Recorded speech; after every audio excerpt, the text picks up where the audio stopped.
خلیفہ کے ہم ہیں خلیفہ ہمارا، وہ دل ہے ہمارا آقا ہمارا، ہمارا ہمارا خلیفہ ہمارا، وہ دل ہے ہمارا آقا ہمارا، وہ دل ہے ہمارا آقا ہمارا۔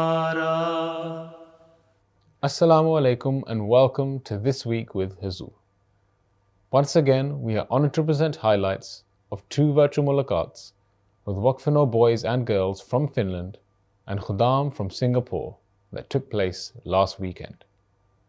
We begin with Saturday's mulaqat, where Hazrat Khalifatul Masih, may Allah be his helper, met with members of the Waqf-e-Nau scheme from Finland. Last weekend, Hazrat Khalifatul Masih V, may Allah be his helper, held virtual mulaqats with young members of the Jamaat in Finland and Singapore. On Saturday, Hazur, may Allah be his helper, met with members of the Waqf-e-Nau scheme in Finland, who were able to seek Hazur's guidance on a range of issues. السلام علیکم ورحمۃ اللہ وبرکاتہ۔ پیارے حضور، میرا سوال یہ ہے کہ ایسے واقفین نو جو پڑھائی چھوڑ دیتے ہیں یا پڑھائی مکمل کرنے کے بعد اپنے کاموں میں مصروف ہو جاتے ہیں اور وقف کے حوالے سے جماعت کو بتاتے ہی نہیں، پیارے حضور ایسے واقفین کے لیے آپ کیا نصیحت فرمائیں گے؟ بات یہ ہے کہ اصولی طور پہ تو یہ ہونا چاہیے کہ والدین نے جب وقف کیا بچوں کو تو ان کے کانوں میں یہ ڈالیں کہ جب تم نے 15 سال کے ہونا ہے تو پھر تم نے خود جماعت کو بتانا ہے، اپنا بانڈ رینیو کرنا ہے کہ میں 15 سال کا ہو گیا ہوں اور پڑھائی کر رہا ہوں، اور پڑھائی مکمل کر کے تو میں اپنے آپ کو جماعت کے لیے پیش کر دوں گا وقف کے لیے۔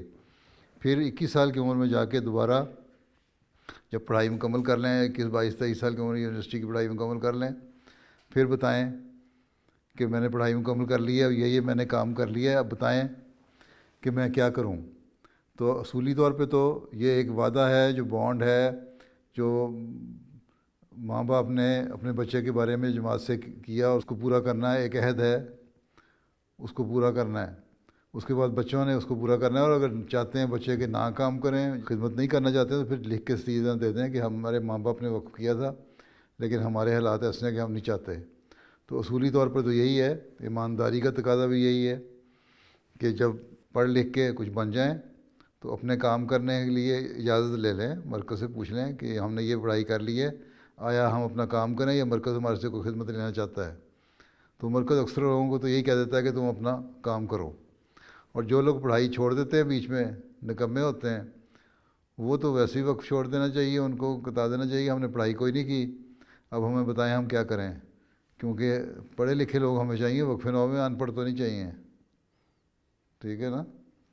تو یہ ایمانداری کا تقاضا ہے، ان کو بتائیں کہ ایمانداری یہی ہے کہ جو تمہارے ماں باپ نے عہد کیا تھا اس عہد کو پورا کرنے کے لیے تم اپنے بانڈ کو رینیو کیا کرو 15 سال کی عمر میں اور پھر 21 سال کی عمر میں، اور پھر اس پہ پابند بھی رہو۔ السلام علیکم پیارے حضور، میرا سوال یہ ہے، کچھ واقفین جن کے پاس ٹیمپریری ویزا یا وہ ورک ویزے پر رہ رہے ہوتے ہیں اور ان ممالک میں رہنے کے لیے کام کرنا پڑتا ہے، تو وہ کس طرح وقف پیش کر سکتے ہیں اور جماعت کی خدمت کر سکتے ہیں؟ جزاک اللہ۔ کام کرنے والے کوئی 24 گھنٹے تو نہیں کام کرتے ہیں، ٹھیک ہے، کوئی نہ کوئی تو وقت ملتا ہے نا، ویکینڈ ملتا ہی ہے نا، ان ممالک میں 2 دن ویکینڈ میں چھٹی بھی تو ہوتی ہے، ٹھیک ہے، تو اوور ٹائم لگا کے اس ویکینڈ کی چھٹی کو بھی تم اپنے پیسے کمانے پہ لگا دیں اگر، تو اس کا فائدہ کوئی نہیں، تو اسے چاہیے نا کم از کم ہفتے میں 1 دن تو جماعت کو دیں نا، کہ اچھا اگر ہم نے 1 دن اوور ٹائم لگانا ہے کام کرنے کے لیے تو 1 دن ہم جماعت کو دیتے ہیں، جماعتی جو بھی خدمت تمہارے سے لینی ہے لے۔ تو حق تو یہی ہے۔ یہاں آپ آئے تھے، کس طرح آئے تھے؟ اسٹوڈنٹ ویزے پہ آئے تھے؟ ہاں جی حضور۔ ٹھیک ہے، اسٹوڈنٹ ویزے پہ آئے تھے، وہاں سے پاکستان سے چھوڑ کے اس لیے آئے تھے یا اعلیٰ تعلیم حاصل کریں، یا اس لیے آئے تھے کہ وہاں تعلیم کے موقع نہیں تھے آپ کے لیے؟ اس لیے آئے تھے نا۔ ہاں جی حضور۔ تعلیم کا موقع کیوں نہیں تھا؟ کیونکہ حضور وہاں پہ جس طرح یہاں پہ ہمیں آزادی سے تعلیم حاصل کرنے کی موقع ملتا ہے، وہاں پہ نہیں مل پاتا۔ آزادی کے ساتھ اپنے آپ کو احمدی ظاہر کر کے وہاں چھپ چھپ کے ڈر کے رہتے تھے۔ اس کا مطلب احمدیت کی وجہ تو کچھ نہ کہیں چاہے اسائلم کیا ہو کسی نے یا تعلیم کی غرض سے آیا ہو. اس کے پیچھے یہی ایک بات ہوتی ہے کہ پاکستان میں آزادی مذہب نہیں تھی تو اس لیے ہم یہاں آ گئے. ٹھیک ہے, تو پھر جس مذہب کے نام پہ آئے تھے اس کا بھی تو حق ادا کریں. ہفتے میں 7 دن میں 1 دن تو دے دیا کریں نا اس کو. جی حضور. ٹھیک ہے, جی حضور. ایمانداری کا اور اچھے اخلاق کا تقاضا تو یہی ہے. باقی مرضی ہے آپ کی, جو مرضی کریں. جی حضور. ٹھیک ہے, ٹھیک, بیٹھ جاؤ. پیارے حضور السلام علیکم ورحمۃ اللہ وبرکاتہ. وعلیکم السلام. میرا سوال ہے کہ کچھ لوگ کہتے ہیں کہ ہم صرف صاف بات کرتے ہیں چاہے کسی کو بری لگے یا نہیں, اور کئی دفعہ ایسی بات کہہ دیتے ہیں جس سے دوسرے کو بہت تکلیف ہوتی ہے. حضور کیا یہ طریقہ درست ہے؟ بات یہ ہے کہ صاف بات کہنا تو یہ تو کوئی کمال نہیں ہے. جو عرب کے بدو تھے وہ بھی صاف بات کرتے تھے. ان کو کیا کہتے ہیں ہم؟ بدو کہتے ہیں نا. ٹھیک ہے, ان کو کوئی پڑھا لکھا تو نہیں کہتے. ٹھیک ہے, سمجھ آئی؟ وہ بدو جو حضرت عمر کا کپڑا آ کے کھینچ لیتا تھا اس کو یہ تو نہیں کہتے بڑا عظیم صحابی ہے وہ. اس کو یہ کہتے تھے جاہل اور پاگل آدمی ہے جس نے اس طرح حرکت کی ہے. یہ تو حضرت عمر کا حوصلہ ہے یا نیک لوگوں کا حوصلہ ہے کہ اس قسم کی حرکتیں برداشت کر لیتے ہیں. یہاں حضرت صلی اللہ علیہ وسلم کے گلے میں چادر ڈال کے کھینچنے لگ گیا تو یہ کوئی عقل والی بات کی تھی؟ اس نے پاگل والی بات ہی کی تھی نا. لیکن حضرت صلی اللہ علیہ وسلم نے برداشت کیا. تو وہ اس لیے کہ وہ جاہل اور جہالت والی بات ہے, اور جاہلوں کی باتوں کو برداشت کر لینا چاہیے. ٹھیک ہے, باقی جہاں تک ان کا سوال ہے ان میں وہ عقل ہی نہیں کہ وہ صحیح طرح بات کر سکتے. کسی بڑے آدمی سے عزت سے بات کریں, عزت سے اس کی بات کا جواب دیں, اس کی بات کو سمجھنے کی کوشش کریں. اور اگر سمجھانے کے لیے کرتے ہیں, کوئی بڑا اپنے آپ کو سمجھتا ہے اور چھوٹے کو سمجھاتا ہے, تب بھی اعلیٰ اخلاق یہی ہیں کہ سمجھانے کی اگر نیت ہے تو پھر نیک نیتی سے سمجھانا چاہیے. پھر ایسے موقع پہ سمجھاؤ جہاں اگلے کو سمجھ آئے, نہ کہ وہ ریئیکٹ کرے. اب بعض نوجوانوں کو بعض بڑے اپنی طرف سے بڑا کھل کے مجلس میں کہتے ہیں وہ تو بھیڑیا تمہیں کی کیتا ہے, فلاں کی کیتا ہے. پنجابی میں تمہارے لوگوں کو کہتے رہتے ہیں نا یہاں, یا تم نے یہ کیوں کیا, فلاں کیا, تم نے بڑی فضول باتیں کرتے ہو, تم لوگ یہ کیوں کر رہے ہو. ڈانٹ دیا کسی بات پہ بھی تو اس کا اس نوجوان پہ برا اثر ہی پڑتا ہے. وہ کہتا ہے مجھے شرمندہ کیا لوگوں کے سامنے, میں نہیں مانتا اس کی بات. اچھا اگر کسی عہدے دار نے کیا تو میں مسجد میں ہی نہیں آتا. تو یہ تو دور بھگانے والی باتیں ہیں, جہالت کی باتیں ہیں. اس لیے ہمیشہ اگر سمجھانا بھی ہے تو نیک نیتی سے سمجھانا چاہیے. جس طرح اپنے بچوں کو انسان سمجھاتا ہے نا علیحدگی میں جا کے, بچہ یہ بری بات کی ہے. اللہ ماشاء اللہ لوگ عموماً اپنے بچوں کا لحاظ رکھتے ہیں. بعض لوگ ایسے بھی ہوتے ہیں جو بچوں کو بھی جھاڑ دیتے ہیں لوگوں کے سامنے, اپنے بچوں کو بھی. لیکن اپنے بچوں کے ساتھ اور ٹریٹمنٹ ہوتی ہے, دوسروں کے ساتھ اور, وہ غلط ہے. اگر کسی نوجوان کو سمجھانا ہے کسی بڑے نے, اس کو بھی چاہیے کہ اس کی عزت نفس کا خیال رکھتے ہوئے اس کو سمجھائے. اور اگر چھوٹے نے کسی سے بڑے سے بات کرنی ہے اس کو بھی چاہیے کہ ادب اور لحاظ کا حسب مراتب کا خیال رکھ کے بات کرے, نہ یہ کہ جاہلوں کی طرح جو منہ میں آیا بکتے چلے گئے اور اگلے کی بات ہی نہ سنی. ٹھیک ہے, تسلی ہو گئی؟ آن نے فرمایا اچھے اخلاق بنیادی چیز ہے. ٹھیک ہے, نرمی سے دنیا ایک دوسرے سے پیش آنا چاہیے اور اچھے اخلاق سے بات کرنی چاہیے, نہ یہ کہ بدوؤں کی طرح جاہلوں کی طرح جو منہ میں آئے بول دیا. ٹھیک ہے. حضور اب لجنہ کی طرف سے کچھ سوالات ہیں. السلام علیکم ورحمۃ اللہ وبرکاتہ. حضور وعلیکم السلام ورحمۃ اللہ وبرکاتہ. اسکول میں ہماری جو کلاس فیلوز ہوتی ہیں ان کا کلچر ہم سے بہت مختلف ہوتا ہے, ہم ان سے کس حد تک دوستی کر سکتے ہیں؟ بات یہ ہے کہ کلچر ان کا مختلف ہے. اسکول میں تو آپ لوگ ایک یونیفارم میں ہوتے ہیں, ٹھیک ہے, اس لیے لباس کے لحاظ سے تو آپ لوگ تقریباً ایک ہی ہیں نا. ٹھیک ہے, باقی رہ گئے ان کو مذہب سے کوئی دلچسپی نہیں ہوتی, تو آپ ان کو بتائیں کہ میں احمدی مسلمان ہوں, اور احمدی مسلمان کیا ہوتے ہیں. اچھے اخلاق سے پیش آؤ, ان سے دوستی کرو, تو وہ خود ہی پوچھیں گی تم کون ہو. اور پھر وہ تمہارے اگر گھر آ کے تمہیں سے ملنا چاہیں تو وہ گھر بھی آ کے مل سکتی ہیں. تم نے لوگوں کے گھروں میں نہیں جانا, نہ نائٹ اسپینڈ کرنے جانا ہے. اوور نائٹ اسٹے کہیں نہیں ہونا چاہیے, نہ لڑکوں کا نہ لڑکیوں کا. کسی کے گھر میں ہیں، لیکن اس کے بعد اگر وہ تمہیں کبھی بلائیں دعوت پہ تو 1-2 گھنٹے کے لیے چلے جاؤ، لیکن وہاں جا کے احتیاط کرو کہ تم نے اچھے اخلاق دکھانے ہیں، ہمیشہ ایک احمدی کے اخلاق دکھانے ہیں۔ اگر وہاں کھیل کے دوران نماز کا وقت ہو گیا تو کہہ دو کہ میری نماز کا وقت ہو گیا، مجھے نماز پڑھنے کے لیے جگہ بتا دو، میں نماز پڑھ لوں۔ اس سے ان پہ اچھا اثر پڑے گا۔ وہ تمہارے گھر آتی ہیں، کھیلتی ہیں، تو کھیلنے کے دوران ان کو بھی اسی طرح اگر نماز کا وقت ہو گیا بتاؤ، اچھی باتیں ان سے کرو۔ اگر کوئی غلط بات کرنے لگے تو کہہ دو یہ ایسی باتیں ہیں جو ہمیں پسند نہیں ہیں، ٹھیک ہے، ہمیں اچھی باتیں کرنی چاہیے، علم بڑھانے کے لیے باتیں کرنی چاہیے۔ تو کلچر تو ہر ایک کا اپنا اپنا ہے، لیکن اسی طرح ہم تعلق بڑھائیں گے اور ان کو قریب لائیں گے اور اپنے اچھے اخلاق ان کو دکھائیں گے تو وہ پھر قریب ہو کے احمدیت کے متعلق سوچیں گی، بات کریں گے، اور پھر اس طرح تبلیغ کے راستے بھی کھلیں گے۔ تو بعض چھوٹے چھوٹے بچے بھی اپنے عمل سے، اپنی باتوں سے، اپنی دوستیوں سے تبلیغ کرنے شروع کر دیتے ہیں اپنے عمر کے بچوں کو، اور 15-16 سال میں بعض دفعہ بعض لڑکیاں احمدی بھی ہو جاتے ہیں ان کی اپنے دوستوں کی باتیں سن کے۔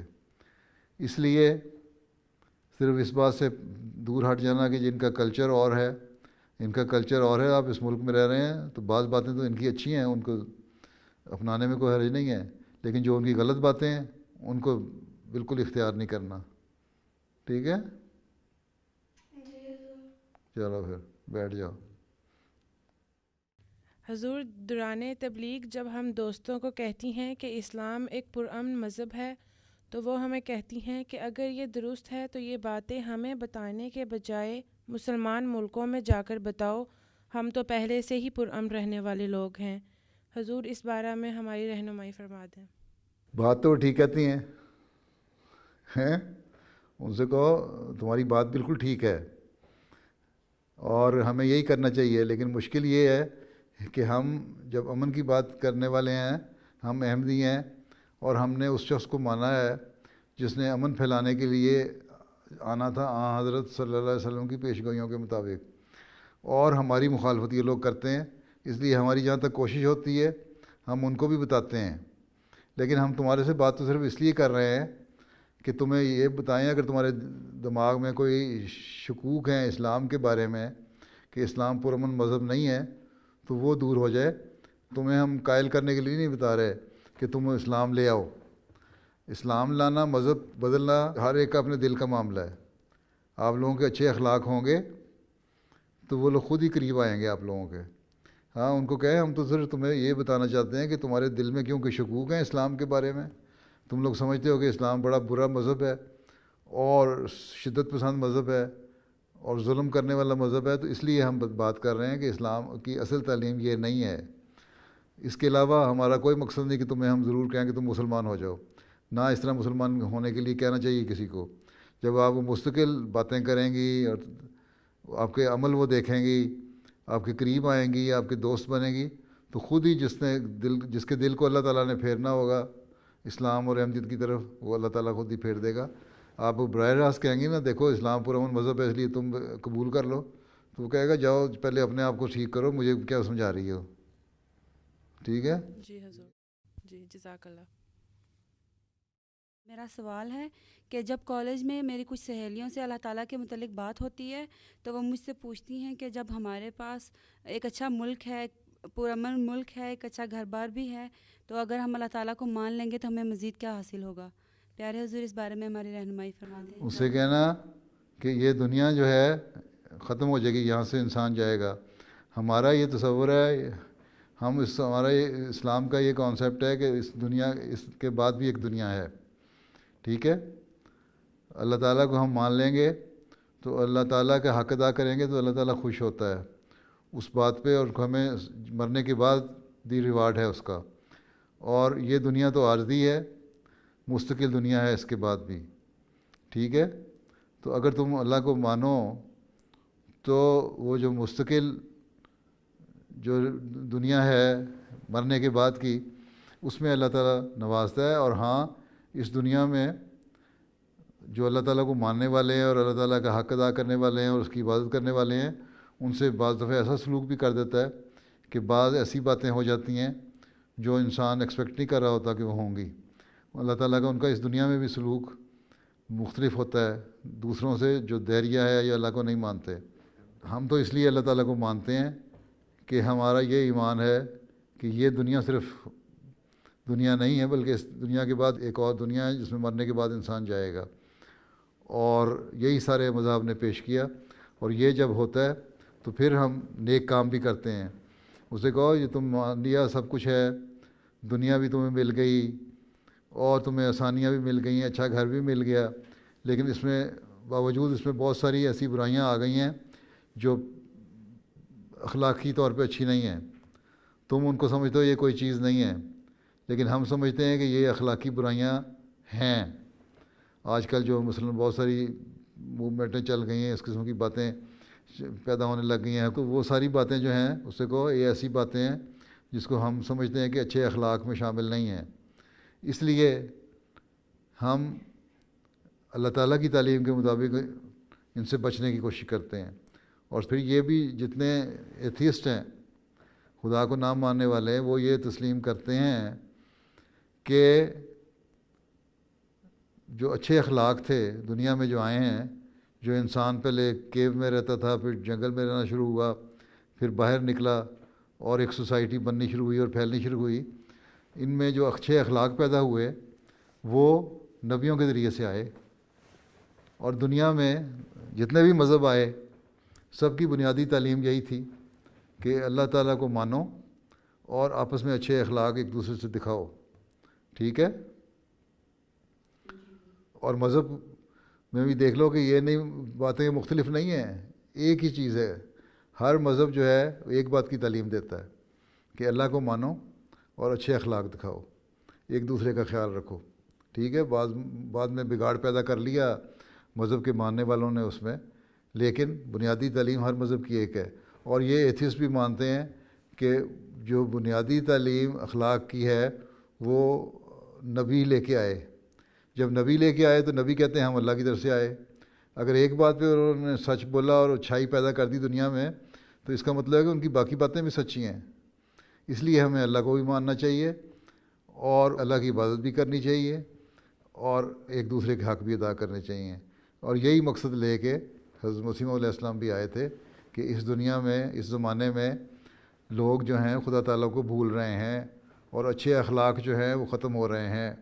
اس لیے میں آیا ہوں تاکہ لوگوں کو اللہ تعالیٰ کے قریب کروں، ان کو اللہ تعالیٰ کا حق ادا کرنے والا بناؤں اور ایک دوسرے کا انسان کا بھی حق ادا کرنے والا بنے، تاکہ اس کو اللہ تعالیٰ کی طرف سے یہاں اس دنیا میں بھی ریوارڈ ملے اور امن سے اور محبت اور پیار سے رہے، اور مرنے کے بعد کی زندگی میں بھی اللہ تعالیٰ اس کو جزا دے اور انعام دے. اس لیے ہم مانتے ہیں اللہ کو. ٹھیک ہے؟ جی حضور جزاک اللہ. السلام علیکم ورحمۃ اللہ وبرکاتہ. حضور کیا آپ اپنی یونیورسٹی لائف کا کوئی واقعہ سنا سکتے ہیں؟ کیا سناؤں؟ مجھے تو کوئی یاد نہیں. ہاں، جو 74 کا فساد ہوئے ہیں اس وقت ہمارے سامان جلا دیے تھے. ہمارے کمرے کا سامان نکال کے باہر جلا دیا تھا. ہم جب گئے تھے ہمیں یونیورسٹی آنے سے منع کر دیا تھا اور ہمارے 1-2 لڑکوں کو پکڑ کے مارا بھی تھا. تو ایک ٹرم ہماری یونیورسٹی کی ضائع بھی ہو گئی اس وجہ سے. اور بس یہ ظلم ہوتے تھے. باقی ہم اکٹھے رہتے تھے ایم ڈی لڑکے اور بڑا اچھا ماحول تھا. نمازیں ہم اکٹھے پڑھا کرتے تھے اور مل جل کے رہتے تھے دوستوں کی طرح. ٹھیک ہے؟ چلو دعا کی درخواست. اچھا، اللہ حافظ ہو. السلام علیکم. اچھا، اللہ حافظ و ناصر ہو. السلام علیکم.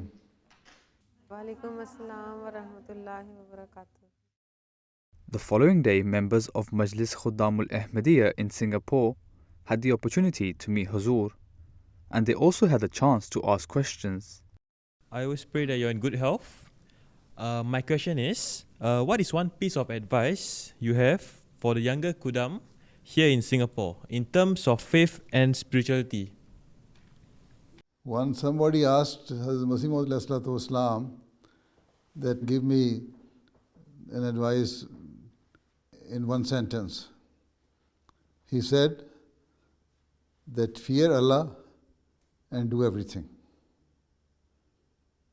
If you have a fear of Allah, then you will not go astray. You cannot do bad things. You will always obey His commandments. You will always discharge your rights towards Allah Ta'ala and the rights you owe to your fellow beings. So, if you have a fear of Allah, then you can do all the good deeds. And always remember that Allah is watching over us wherever we are. Assalamualaikum warahmatullahi wabarakatuh. Yamirul Muminin. I hope you are well and happy. And I hope you remember me as well. I'm happy. Okay. It's very important, Huzur happy. My question is, Huzur, with regards to Huzur answer given during a Mulakat session with Canadian Kudam, where Huzur referred to those who did not take up vaccine as totally ignorant and they shouldn't be in the office holder. So I was one of those who actually did not want to take up the vaccine initially. However, as soon as I heard this particular message from Huzur, I immediately went to take the vaccine. So my question is, Huzur, why did Huzur say that we are totally ignorant? What is it that we are unaware of? Can Huzur please elaborate? Jazakallah. The thing is that there is a hadith of the Holy Prophet ﷺ that whatever you like for yourself, you like for others. Right? So, because I did it, I asked the other people that it is more beneficial for you to have vaccine than not to have. Right? This is why I asked.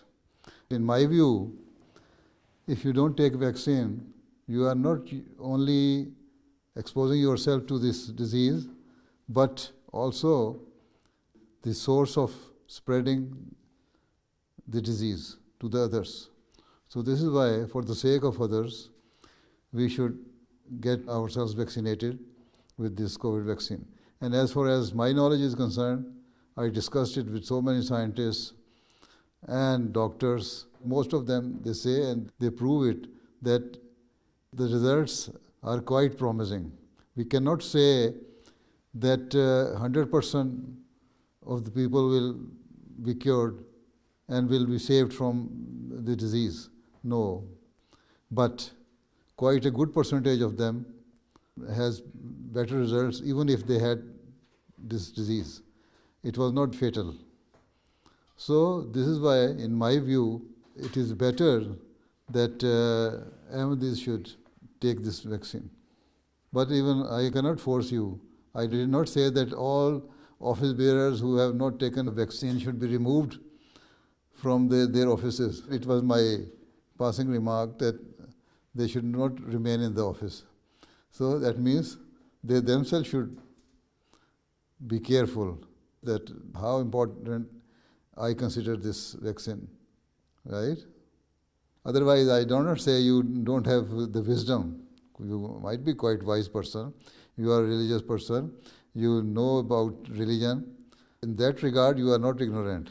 But with regards to this vaccine or the remedy of this disease, you are ignorant. I do not say you are ignorant in every respect. No, I did not mean that.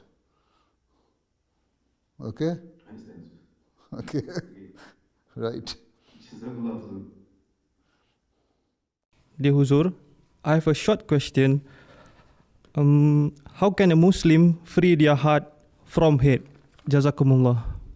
You see, we are the followers of the Prophet, who is the last of the prophets, and whose heart was free of all such type of evils and bad things and hatred.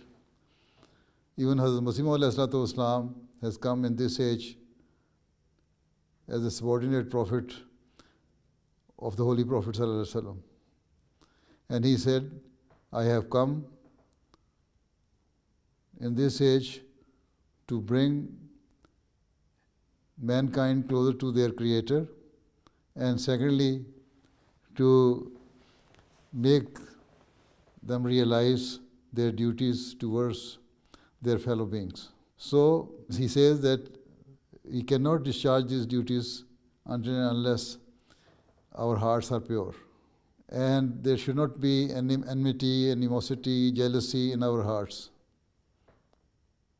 And if that be the case, then we can discharge our duties towards each other. Right? For that even, yes, you are right, this target we cannot achieve on our own. We have to seek Allah's help, right, for this. And for that you pray to Allah Ta'ala in your 5-time daily prayers. Allah Ta'ala purifies your heart and remove all the hatred from your heart for any person, right? And then this is why Hazrat Masih Maud Islam says that try to achieve this habit of forgiveness, right? And there should not be any hatred in your heart for any person. We say istighfar for it. Always say istighfar, la hawla wa la quwwata illa billah, and then pray in your 5 daily prayers that Allah Ta'ala remove all type of evil things and hatred from your heart for any other person. Okay? Jazakallah Huzur. Jazakallah. My question is, the fatwa against Ahmadiyya is still present online on the Muslim Authority of Singapore's website. What do you think should be the best course of action? You see, they say you are not Muslims. But if you are a true Muslim, you can tell your fellow friends that we are true Muslims because we believe in the one and omnipotent God. We believe in the finality of the prophethood of the Holy Prophet Sallallahu Alaihi Wasallam. Right? He is the final of the prophets. He is the last of the prophets. We believe in Khatm Nubuwwat. Right? But our definition is different. That according to the prophecy of the Holy Prophet Sallallahu Alaihi Wasallam, a person was to come in the latter days. And we believe that that person has come in the person of Mirza Ghulam Ahmad of Qadian, who is the Masih Maud and Mahdi Maud. He is a subordinate prophet of the Holy Prophet Sallallahu Alaihi Wasallam, and subordinate or Ummati prophet from among the followers of the Holy Prophet Sallallahu Alaihi Wasallam. The prophet can come, and it was foretold and prophesied by the Holy Prophet Sallallahu Alaihi Wasallam that he will come. Even in the Holy Quran it is said that in the latter days a prophet will come. So we believe that that person has come, and his status is of Masih Maud and Imam Mahdi, and he has been named prophet by the Holy Prophet Sallallahu Alaihi Wasallam in one of his traditions, one of his hadiths 4 times. So it does not break the seal of the prophet, because he is the true follower of the Holy Prophet of Islam Sallallahu Alaihi Wasallam. So those who are your close friends, you can tell them that this fatwa is totally wrong, and they do not understand our belief. They even do not argue with us, and they are misconstruing our interpretation, or even they are misconstruing the hadith of the Holy Prophet Sallallahu Alaihi Wasallam. If you believe that the Messiah is yet to come, then when he will come, you will believe his status will be of the Prophet, because if they believe that Jesus will come again, then Jesus has already been given the status of prophethood. Right? Once he is a prophet, Allah Ta'ala will not remove that title from him. He will remain the prophet. And when he is the prophet and comes, even he himself comes, then it will break the seal of the prophet. But here what we interpret is the right, because we say the person who was to come, it was a metaphor. It was not that Jesus himself will come, but a person will come on the footsteps of Jesus, who will be the follower of the Holy Prophet Sallallahu Alaihi Wasallam, and will be given the status of prophethood as a subordinate prophet of the Holy Prophet Sallallahu Alaihi Wasallam. So in this way, in your discussions with your friends, you can remove this doubt from the minds of the people. So this is the tabligh. As much as you can do tabligh, you will spread this message and remove the doubts from the minds of the people. So it all depends on the level of your tabligh and how efficient you are in tabligh, how daring you are in expressing your view, right? As far as fatwas are concerned, they are always there. Non-Ahmadis are always speaking against us, and everywhere they are doing it. So we cannot fight with them. The only thing is that we behave like Muslim, we show our examples. Each and every of our action should be according to the teaching of Islam. And then when the people will see that we are behaving like a Muslim, they themselves will know that these fatwas are all wrong fatwas. Right? Allah Hafiz Nasir. Assalamu alaikum wa rahmatullahi wa barakatuh. Alaikum salam wa rahmatullahi wa barakatuh, Huzur. Those were highlights from 2 mulaqats that took place last weekend. We now end with a final segment, a clip from this week's Friday sermon. In today's Friday sermon, Huzur, may Allah be his helper, continued his series of sermons on Hazrat Abu Bakr Raziyallahu Ta'ala Anhu. Huzur narrated an incident regarding the migration of the Holy Prophet Sallallahu Alaihi Wasallam from Mecca to Medina, which illustrated Hazrat Abu Bakr Raziyallahu Ta'ala Anhu's unwavering love and obedience to the Holy Prophet Sallallahu Alaihi Wasallam. ہجرت کی اجازت ملنے پر حضرت صلی اللہ علیہ وسلم پوری احتیاط کے ساتھ حضرت ابو بکر گھر عین دوپہر کے وقت یعنی اس وقت تشریف لے گئے کہ جس وقت میں مکے کے باشندے عموماً اپنے گھروں میں ہی رہتے ہیں اور ایک دوسرے کی طرف آنا جانا نہیں ہوتا. اور مزید احتیاط یہ بھی کی کہ شدید گرمی بھی تھی، چنانچہ اپنا چہرہ اور سر وغیرہ بھی کپڑے سے ڈھانپے رکھا. جب آپ حضرت ابو بکر کے گھر کے قریب پہنچے تو کسی نے بتایا اور طبرانی اور فتح الباری کی روایت کے مطابق اسماء نے کہا کہ نبی اکرم صلی اللہ علیہ وسلم تشریف لاتے ہوئے معلوم ہوتے ہیں. حضرت ابو بکر کہنے لگے کہ میرے ماں باپ آپ پر قربان، اللہ کی قسم نبی صلی اللہ علیہ وسلم جو اس گھڑی میں ہمارے پاس تشریف لائے ہیں اس کی وجہ کوئی خاص بات ہے جو پیش آئی ہے. اور ساتھ ہی حضرت ابو بکر گھبرا کر تیزی سے فدائیانہ انداز میں باہر نکلے، اور جب نبی اکرم صلی اللہ علیہ وسلم اندر تشریف لائے تو کمرے میں حضرت عائشہ اور حضرت اسماء تھیں. حضرت صلی اللہ علیہ وسلم نے حضرت ابو بکر سے فرمایا کہ تمہارے پاس جو لوگ ہیں ان کو باہر بھیج دو. جس پر حضرت ابو بکر نے عرض کیا کہ حضور صرف یہی میری 2 بیٹیاں ہیں اس وقت یہاں ہیں اور کوئی نہیں ہے. یا ایک روایت کے مطابق عرض کیا یا رسول اللہ صرف آپ کے گھر کے لوگ ہی یہاں ہیں اور کوئی نہیں. چنانچہ حضرت صلی اللہ علیہ وسلم نے فرمایا کہ ابو بکر مجھے ہجرت کی اجازت مل گئی. حضرت ابو بکر بے ساختن عرض کیا یا رسول اللہ آپ کی رفاقت یعنی میں بھی آپ کے ساتھ ہوں گا؟ آپ صلی اللہ علیہ وسلم نے فرمایا ہاں. یہ بخاری کی روایت ہے. اس پر حضرت ابو بکر خوشی سے رو پڑے. حضرت عائشہ بیان کرتی ہیں کہ اس دن پہلی بار مجھے معلوم ہوا کہ خوشی سے بھی کوئی روتا ہے.